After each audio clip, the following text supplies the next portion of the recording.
కొంతమంది రోజు ఒక్కసారైనా ఎవరొకరికి ఫోన్ చేసి మాట్లాడుతూనే ఉంటారు. ఏంటి కారణం? వాళ్ళ స్నేహితులు గనుక. సంఘములో సాటి సహోదరుడు సహోదరి వాళ్ళని మర్చిపోతారు, వాళ్ళని విడిచేస్తారు.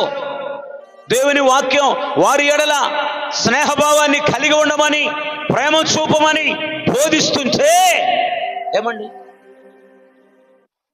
ఫేస్బుక్లో పరిచయాలై పెళ్లిళ్ళు చేసుకుంటున్నట్టుగా, ఇన్స్టాగ్రాములో పరిచయమై పెళ్లిళ్ళు చేసుకుంటున్నట్టుగా ఈ దరిద్రం ఎక్కువైపోయింది ఈ మధ్యకాలంలో.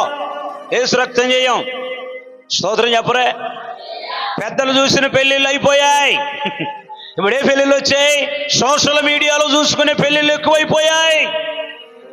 మరి ఈ అమ్మాయి నీకు ఎక్కడ పరిచయం అయింది, ఈ అబ్బాయి నీకు ఎక్కడ పరిచయం అయ్యాడు? ఫేస్బుక్లోనండి. ముఖం పుస్తకం ఒకటి ఉంది, ఆ ముఖం పుస్తకంలో పరిచయం అయ్యారు, ఇన్స్టాగ్రామ్లో పరిచయం అయ్యారు, ట్విట్టర్లో పరిచయం అయ్యారు, యూట్యూబ్లో పరిచయం అయ్యారు.